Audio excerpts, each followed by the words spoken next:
Good morning, friends. Your old pal Jordan the Lion. Hope you're doing well, and I hope you enjoyed the first part of our tour yesterday.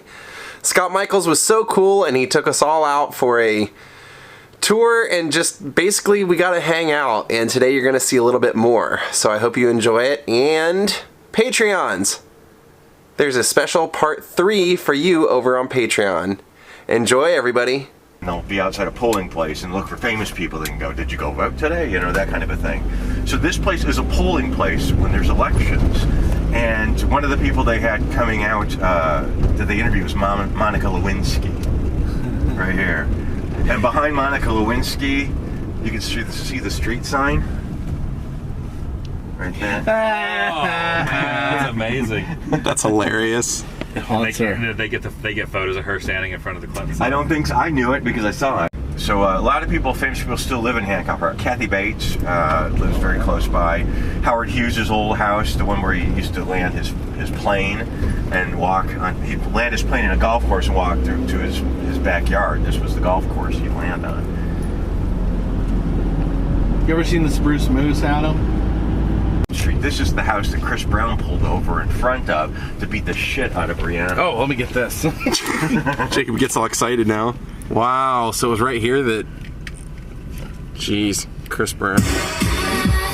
There we are. So, wow, this is actual house where Chris Brown beat the living crap out of his then girlfriend Rihanna, and even bit her a few times because he's such a classy guy. He bit her ear. She was passing out when he was choking her. Mike Tysoned her? Is it in the yard? He's a freaking. No, he was in his car. It was right here. Driving. Freaking monster. So they didn't live here. They just pulled over. Correct. Called somebody, and he took her phone and threw it out the window and just said, "No, you did the stupidest thing ever. I'm going to kill you now." So he pulled over here and he started to punch her. He bit her ear, bit her finger. She was trying to fight him back. Ultimately, you see the photos like of her face. It's bad. So he took off, and then she was left on this street, just sort of wandering around. Oh, he just dumped her and left her. Yeah. Fire and the little dog. Oh, that was from The Artist? Yeah. Love that movie.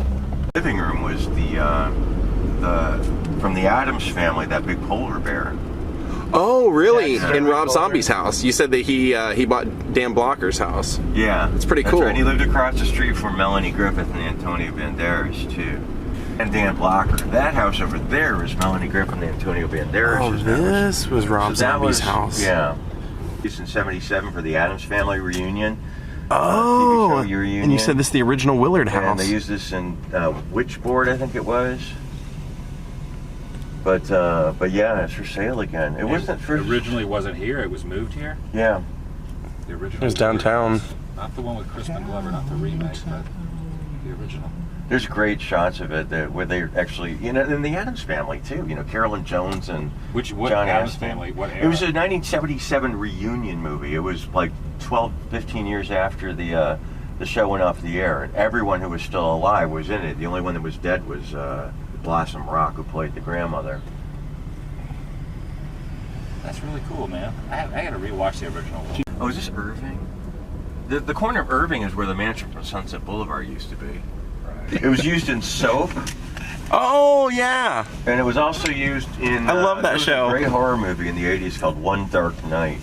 And Adam West was in it, and E.G. Daly, and I love that movie now. They used this show. Look at the chimney. That's crazy. 3 chimneys? They had literally in there... This was Nat King Cole's house. To purchase documents for houses, no blacks or Jews. I mean, that is in the documentation. A lot of people still have their original documentation. That's racist. You think? Just a little bit.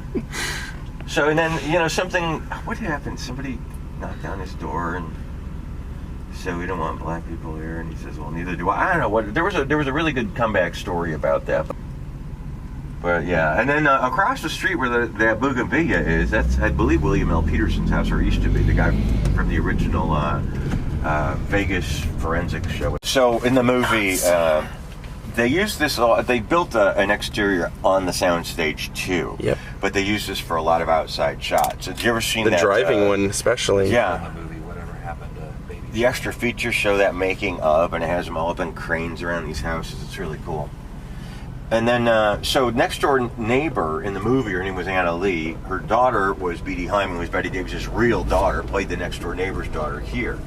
And here's like a scene where Joan Crawford throws a piece of paper from that upstairs window just there in the corner. Cool. But this was also the house that was Steve Martin lived in Bringing Down the House with Queen Latifah, that movie. Oh, that was actually a decent movie, surprisingly. And in that movie, Betty White lived in Steve that Martin. house. Because remember she played that old racist lady? She said, because the house was for sale or something like that, and she said, and she goes, I saw a Mexican family coming in or something like that, and he's looking at the house, and he said that there was a Hispanic family looking at this house to buy it. Were they casing it? I think they might. Lovable Betty White. If they're in this neighborhood without a leaf blower, the victim's last steps. And nobody at the El Coyote remembered seeing him there that night. They ate there. They definitely ate there, but because the contents of their stomachs show that. But no, nobody remembered seeing it. But the El Coyote has sort of embraced its past, and now they know exactly where Sharon sat, and she was big and happy and pregnant. They assigned a booth to her, but it's not. The El Coyote is where Sharon ate her last meal. How's the food in there? I've never eaten there, Scott. I go there all the time. 7660 North Beverly Boulevard, that building over there. Oh, Tupac's last address? Yeah, that was, now in the state of California, because of a murder, you can now put your post office box on your driver's license. So I believe that maybe his agent or somebody had a place there, and I doubt that he lived here, but that was the address on his driver's license, 7660 North Beverly. So in 1989, there's a show on television called My Sister Sam. It starred Pam Dauber, David Naughton, and a 21-year-old actress named Rebecca Schaeffer. Rebecca Schaeffer had a stalker named Robert John Bardo, who hired a private detective to get her a home address. The detective went to the DMV, the Department of Motor Vehicles. He paid the fee, which I think was like $2, got her home address and gave it to her stalker. The address was 120 North Sweetser. It's just around the corner on the left. You'll see it's sort of a Tudor-style building. Now, it was a Tuesday morning, and Bardo approached the front door. It's just this building with a little archway right here. And he rang her doorbell. They didn't have an intercom, so she came down and opened the door and spoke to him for a moment, signed an autograph for him, and he left. He went to get something to eat a couple of blocks from here. So then he returned an hour later, rang the bell again, and this time she came down and said, "You're wasting my time now, please leave me alone." He said, "I forgot to give you this," and he pulled a .350 out of a plastic bag and shot her 3 times. A half a dozen people heard the screams, seemed to see her slumped in the driveway, or in the doorway right there, him take off between those 2 buildings into the alleyway, and he got away until the next day. Nobody was going to stop the lunatic with a gun that just shot the chick. You can't blame him. So he got away. Now, the next day he was arrested in Tucson, Arizona for behaving erratically and blocking traffic. The same clothes, so this one red flag. They faxed a photograph of him here, and they showed it to witnesses who verified him as the shooter. And they brought him back here for trial. Marcia Clark prosecuted that trial. Oh, wow. She went on to prosecute and lose the O.J. Simpson case, but in Bardo's case she won, and he's now in prison forever. Now, because of Rebecca Schaeffer's murder, laws were changed because people got together and they had like people with stalkers. Sharon Glass had a woman that broke into her house in military fatigues with a semi-automatic weapon. Julia Roberts, of course, all the beautiful actresses get them. There was one actress not very well known. Her name was Teresa Saldana, who opened up her front door to a razor who sliced her face open. From Commish. Michael J. Fox had a woman that sent him like 2,000 handwritten letters in a week. So these people got together and got the laws changed. Are you sure it wasn't Adam? They got the laws changed so you can no longer go I get about half that. to go to the DMV and get that information. You can put your post office box on your driver's license as your official address, and the police department now has a stalking unit, which they didn't have before. So, because before you'd have to wait till something awful happened. Sorry, we can't do anything if he hasn't hurt you. We can't do anything. So now they have a stalking unit. They can deal with that. Rebecca Schaeffer, and he had cheesecake and onion rings. Oh yeah, I remember that used to be. Yeah, I remember when that was Jan's. It's an old-time diner kind of. Also, there was an actress named Gail Russell who was, she was in some John Lane movies. She drunk drove into Jan's and pinned a busboy underneath her car. Oh. And somebody asked her how many drinks she had had. She goes, I don't know, 2, 3. It's nobody's business anyway. After she crushed somebody? Yeah. Nobody's business. I just murdered someone. Now, this is, I don't know if I can do this anymore, but up ahead on the left is Cedars, Cedars-Sinai Medical Center. And if you're rich and famous, Cedars is the place to die in.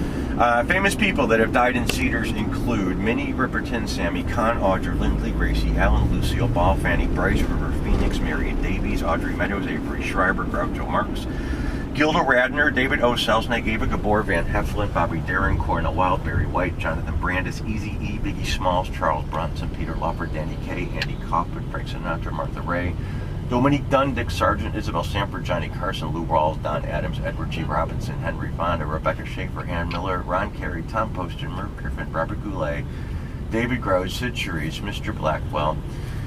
Let's see, Bruce Paxton, Sherwood Schwartz. We, jumped over the fence. We're taking pictures of it. It was like, this is cool. This is where I want to be, And then going to the cemeteries and being at Liberace's grave and stuff. Man, it was incredible. That's kind of part of the reason I moved here. Just George so Burns much Road. immersive. Sorry, there's a George Burns Road that intersects with Gracie Allen Avenue in Cedars. Sorry. But yeah, because you just enjoy There's just a deep, rich history of everything here. Fun history, the good kind of history. And I love old TV and movies as well, things like that. Wasn't Dominique Dunne killed somewhere around here? She was. She was killed. Is this Robertson? Yeah, about 2 blocks that way. You want to go by the house? Sure. Okay. I figured that you guys, I don't know the details of that one too well, but I'll go over that way. Bristol Farms used to be the old Chasen's restaurant, Chasen's of Hollywood, and the old guard favorite, Jimmy Stewart, Clark Gable, Alfred Hitchcock, and the Shirley Temple was invented in Chasen's. Now it's a supermarket, but they left a room from Chasen's within it as a cafe. So technically, you could still eat Chasen's. That's Chasen's. This was built afterwards, and with care. They expanded it to make it look much like Chasen's was. But the original Chasen's is back there, and there's still a couple of booths inside the supermarket where they used to drive up. Oh, this was the valet. Chasen's valet. Very cool. So close to 95, they were supposed to make a little Chasen's somewhere, but that of course never happened. In the 60s, because it was this extravagant, ridiculous thing that she did, but everyone knew what Chasen's chili was after that, because she would, she was in Italy and they were shipping their chili to her. To Elizabeth Taylor. Unbelievable. It's incredible, like when you have a lot of money, what you can get done. Yeah. What was that? There's some story about Elvis where he wanted a sandwich in some city, and he flew an airplane in, had the sandwich guy meet him on the tarmac. He got on the tarmac, ate the sandwich, got back in the plane, and flew home. That's cool. Love money to burn. And he told me a great story. He said that Britney, back when she was doing Crazy Britney, Britney Spears. Britney's back. She had a loaner from the Mercedes dealership. Who was afraid of being drug tested, and they were going to take her kids away from her. So that's why she shaved her head, and she shaved her entire body, so they couldn't get any hair samples from her. Which was a logic to it. Sense, yeah. No, I was about to say, I used to work at Child Protective Services. You have to shave your whole body because they can take hair from anywhere. Yeah.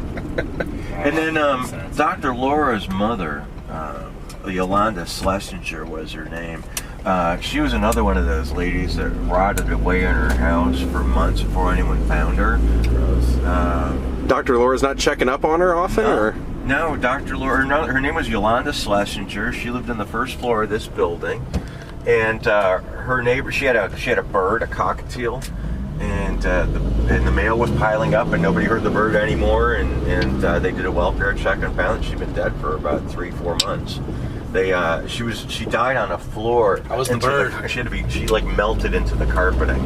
They had to rip her out of the carpet. Melted. Oh my god! Like the Wicked Witch of the West. And her head came off, and they had to put the head in a separate bag because she started doing all that crazy anti-gay stuff. And her friends are very, very liberal people, and they're like, she needs to be stopped. She just needs to be stopped.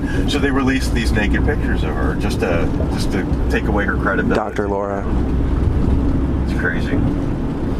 you see people getting chased going into the studio. I mean, I don't know who anyone is, but there's just one guy on a motorcycle that there were like 4 guys following him, and he just watches, and it's horrifying because there's a complete disregard for. I've fallen into the rabbit hole sometimes on YouTube and looking up like paparazzi bothering people. Oh, really? Oh, that'd be interesting. Stuff. To see. I actually kind of feel bad for them. Yeah. Feel bad for the celebrities. It's 3 o'clock in the morning. I do. I totally He get drives down it. to a 7-Eleven, and there's like 10 dudes that he just wants to go get a chocolate bar at 3 in the morning. No, they're antagonizing him, to get a reaction because that's the money.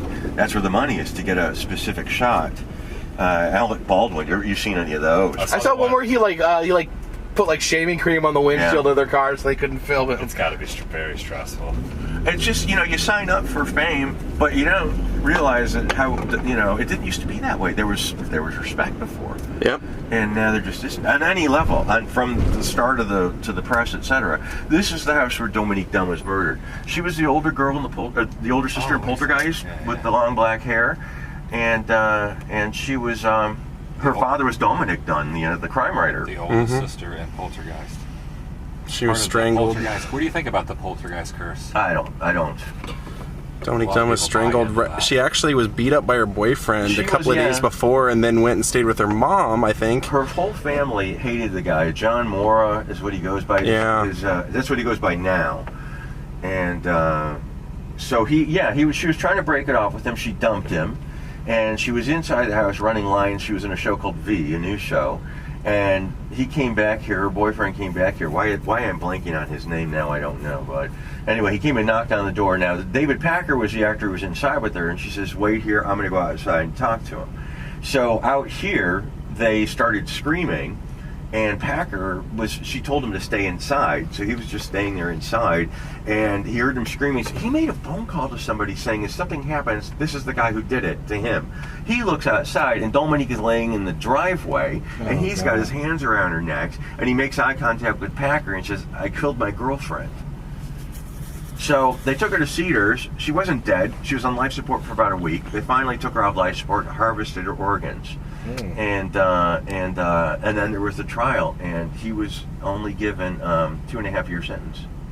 And I believe they lived here together. Like, they moved in together shortly after they met, which was part of the problem. They didn't really know each other that well. Is what She didn't realize he was a total psychopath. Yeah, everybody that knew him knew that that he was nuts, and it was just a matter of time before something bad. They didn't realize it would be that bad, but yeah.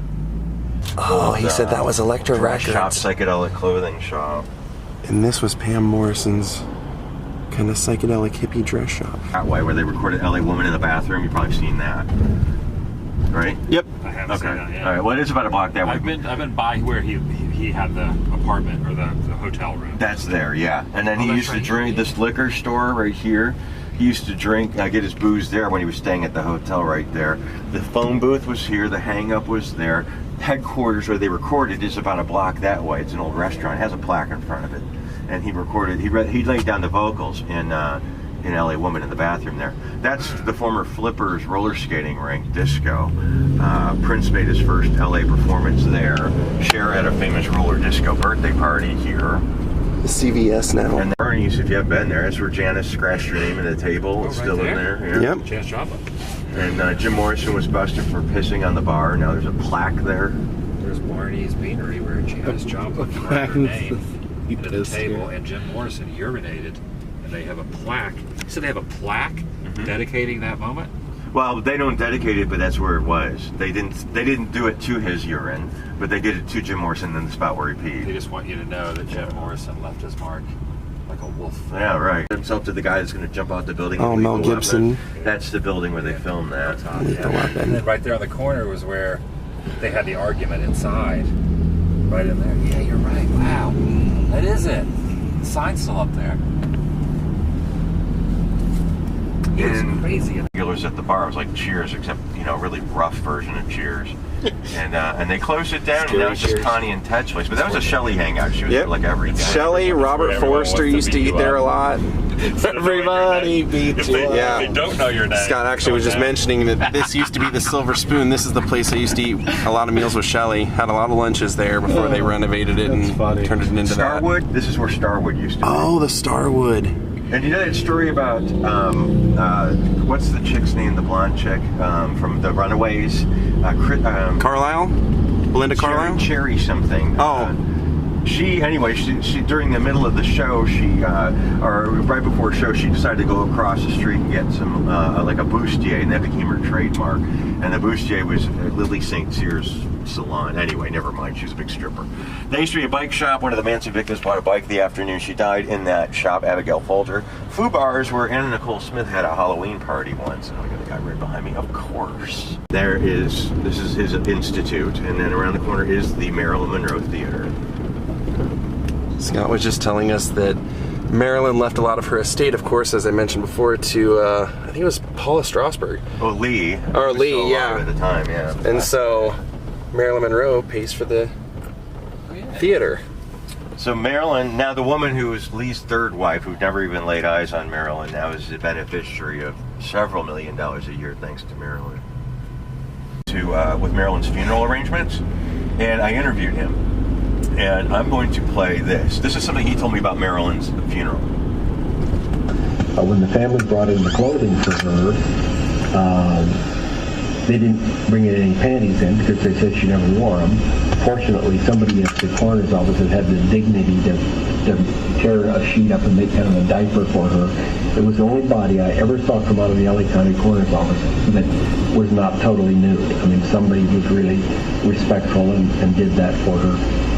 But they also brought in these funny little falsies. Why Marilyn had to wear falsies. Do you guys know what falsies are? Fake teeth, right? They're fake boobs. Oh, fake boobs. Okay, so a lot of people, like, if you have a mastectomy and your boobs are removed, the fake boobs are falsies. Now they do plastic surgery. Before they used to be, they strap them to you. Yeah. Now Marilyn, she used to, her falsies were like little discs with little nipple protrusions. And he'll explain it, but the reason, but she used these falsies to enhance her boobs, but he'll explain why. I just want to make sure you knew what they were first.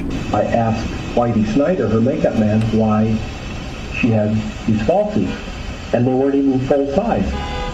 And he said, oh, well, she did that because she had just turned 36, her breasts were starting to sag a little bit, so she would put on a bra, and then she'd put on a sweater, and then she would stick these falsies up, and to look at her, you'd think she was standing there without a bra, because you'd see the bumps of her nipples. Mm-hmm. And of course, when they make a Y incision and they cut the rib cage and everything kind of caves in.